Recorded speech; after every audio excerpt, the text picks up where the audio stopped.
We're on 714 right now. North of here is shut down. We have stopped the vehicle that the FBI, the Secret Service, and the Palm Beach County Sheriff's Office asked all law enforcement to look for. We had the vehicle description, and we had a tag number. We mobilized out on the interstate. Two of my marked units picked up the vehicle. We followed it for a bit. We were able to contain it using some of our bigger vehicles that we use for specialized stops. We got the vehicle stopped. Since then, the FBI and the Secret Service have responded to the scene.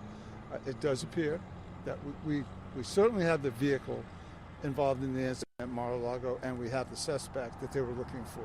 And now the FBI and the Secret Service will take over that investigation. So what's the process with that? Now that you have identified this vehicle, did you take them into custody, or is that all going into the hands of the Secret Service and the FBI? Well, we initially took him into custody and held him till the arrival of the federal authorities. The search of the vehicle, looking for any weapons that may be in there, will now be up to the federal authorities and the U.S. Attorney General. And then at this process, what was that like, stopping him? I know you were out on looking for him. Every law enforcement agency around this area was. What was that process like for you guys here in Martin County? Well, I missed the stop. I was on the way from home, of course. It sounded very tense on the radio. We knew that we had a bolo. Be on the lookout for somebody who had opened fire on the President of the United States. I would say there's probably not a more volatile, potentially dangerous situation than that. Our units were completely locked on. We were ready to go. Had the vehicle fled, we would have stopped it. Of course, God forbid, had there been a gunfight, we were ready to engage. Thankfully, because of good tactics, stopping the car, felony stop, getting him out of the vehicle, coming back to us, we were able to stabilize the scene without any further violence. Give us a timeline here. When did you first identify that vehicle, and when were you able to finally stop him? It was just right after 2 o'clock this afternoon, following the bolo, the be on the lookout that we received from south of us, that our road units picked the vehicle up. And then we waited a while. We didn't stop him right away. We didn't want a high-speed chase. So we were able to wait until we had adequate units, surrounded the vehicle, and then forced it to a stop. I know this is a fluid situation, but did the suspect put up any fight, or did he stop once he realized there was multiple vehicles there following him?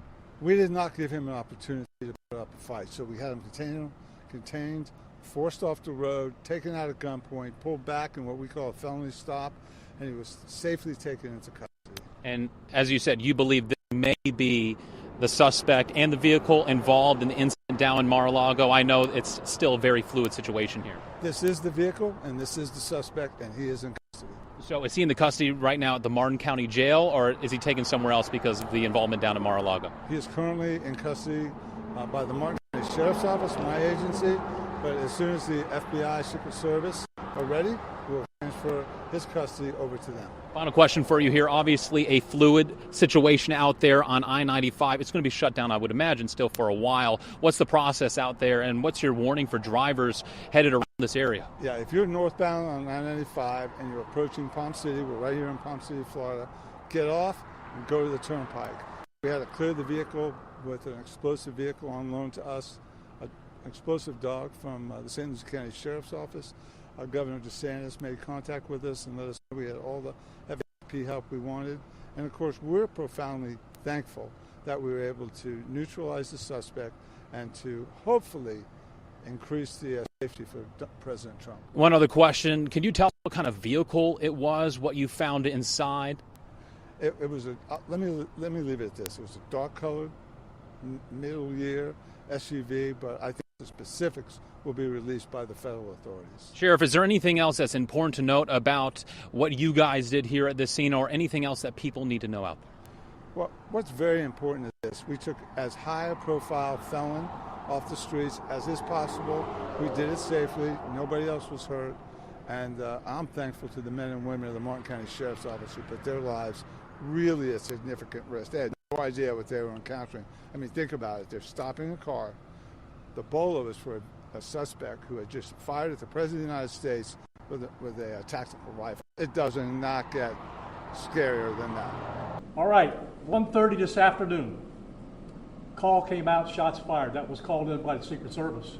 Because we're in constant contact with them all the time, we were notified of that, and we had units here that immediately sealed off the area. Fortunately, we were able to locate a witness that came to us and said, hey, I saw the guy running out of the bushes. He jumped into a black Nissan, and I took a picture of the vehicle and the tag, which was great. So we had that information.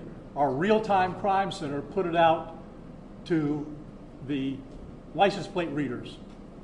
And we were able to get a hit on that vehicle on I-95 as it was headed into Martin County. We got a hold of Martin County Sheriff's Office, alerted them, and they spotted the vehicle and pulled it over and detained the guy. After that, we took the the witness that witnessed the incident, flew him up there, and he identified as the person that he saw running out of the bushes and jumped into the car. Now, in the bushes where this guy was is a AK-47 style rifle with a scope, 2 backpacks which were hung on the fence that had ceramic tile in them, and a GoPro, which he was going to take pictures of. So those are being processed right now. The Secret Service agent that was on the course did a fantastic job. What they do is they have an agent that jumps one hole ahead of time to where the president was at. And he was able to spot this rifle barrel sticking out of the fence and immediately engage that individual, at which time the individual took off. So that's what we know about the investigation. We have somebody in custody right now that is a potential suspect. We got a little bit more work to do on it, but as we usually do, as soon as we decide that we're going to book him into the county jail and the charges that he's going to be booked into, we'll get those to you and we'll get a picture of him and we'll get you his background. So now I'm going to turn it over to the representative of the Secret Service, and he's going to make a brief statement. Hi, good afternoon, everyone. I first want to thank all of our law enforcement partners, to include the Palm Beach Sheriff's Office and the Martin County Sheriff's Office, for their involvement today. Former President Donald Trump is safe and unharmed following a protective incident shortly before 2 p.m. on Sunday at Trump International Golf Club at West Palm Beach.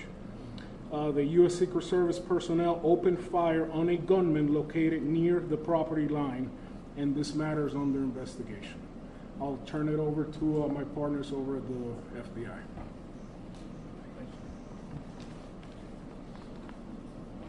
Good afternoon, everyone. My name is Jeffrey Veltri. I'm the special agent in charge of the FBI's Miami field office. The FBI has assumed the role as the lead federal law enforcement agency in the investigation of the incident that occurred earlier today at Trump International Golf Course here in West Palm Beach, Florida. We've deployed a number of resources, including investigative teams, crisis response team members, bomb technicians, and evidence response team members as well. What we need right now is for the public to avoid the area around the golf course. We will continue to support this investigation with the full resources of the FBI, alongside our partners with the United States Secret Service and the Palm Beach Sheriff's Office, as well as Martin County Sheriff's Office and state and local law enforcement. I would ask that if anyone has any information that may assist with this investigation, to contact our tip line at 1-800-CALL-FBI or at tips, that's TIPS, .FBI.gov. Thank you. David? Hi, I'm Dave Ehrenberg, State Attorney for Palm Beach County. I want to thank Sheriff Bradshaw and our partners at the local, state, and federal levels. I'm here because our prosecutors are currently working up warrants and a motion for pretrial detention for the suspect. In that way, he will be kept in custody. But our filing of these warrants and charges at the state level does not preclude federal charges that could be coming. But in the meantime, it looks like the warrants and the pretrial detention motion will happen first. And again, I want to thank the cooperation we've had with our federal partners and at the local level. And thank you all for being here today. Okay, we're going to make these pictures available to you. It'll show you a picture of the backpack and the rifle. And there's also a GoPro on the fence there where he was intent on filming what was going on. even though we're going to have to secure a couple of areas around the golf course here, the public doesn't need to panic. We know that we got a post office, a library, and a school down the street. So we'll make it convenient for you to get to all the places you need to go, get your kids to school, get them over here to the post office or wherever else you need to go. It's safe, there's no more danger here, and we'll make it very convenient for you. So having said that, we're going to take a very limited amount of questions, and you can direct them to who you want to answer the question. Sheriff, did this individual make any statements as he was being detained? No statement right now as far as his involvement in the incident, and there's further investigation to be completed. What was his demeanor like? Yeah, I'm not sure if maybe the Secret Service gentleman answered. I misunderstood, or I couldn't quite understand. So there was a rifle. So one of your agents saw on the golf course saw a rifle pointing to a fence. Was it a chain link? Okay, so he saw that. The agent. That is correct. Yes. And the president or the former president was on the course behind him. How close? It was 1 or 2 holes behind. 100%. That because the bubble moves through the golf course, so our agents will get there first, clear it. He noticed that the rifle was pointed out. Our agents engaged. We are not sure right now if the individual was able to take a shot at our agents, but for sure our agents were able to engage with the He subject. did. I don't know that. Doesn't appear so. Is there a moment? Yep. Al. How far away was the president? How far away was Donald Trump when this gentleman was caught and stopped? Probably between 300 and 500 yards, but with a rifle and a scope like that, that's not a long distance. For the Secret Service, how far was your agent from the would-be assailant? That I'm not sure right now. We're still looking into it. Reports of the 4 rounds of ammunition were fired. Were all 4 of those from your agent? That is correct. 4 to 6. We're not sure yet. Was there a long distance? Explaining why? Yes. Thank you. Yes, ma'am. WPF 25. I was wondering what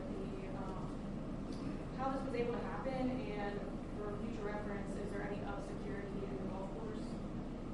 I didn't hear all that. Say that one more time and talk up a little bit. So, how was this able to happen, and for future reference, is there any security in the golf course? Well, you got to understand the golf course is surrounded by shrubbery. So when somebody gets into the shrubbery, they're pretty much out of sight. All right? And at this level that he is at right now, he's not the city president. If he was, we would have had this entire golf course around it. But because he's not, the security is limited to the areas that the Secret Service deems possible. So I would imagine that the next time he comes to the golf course, there'll probably be a little bit more people around the perimeter.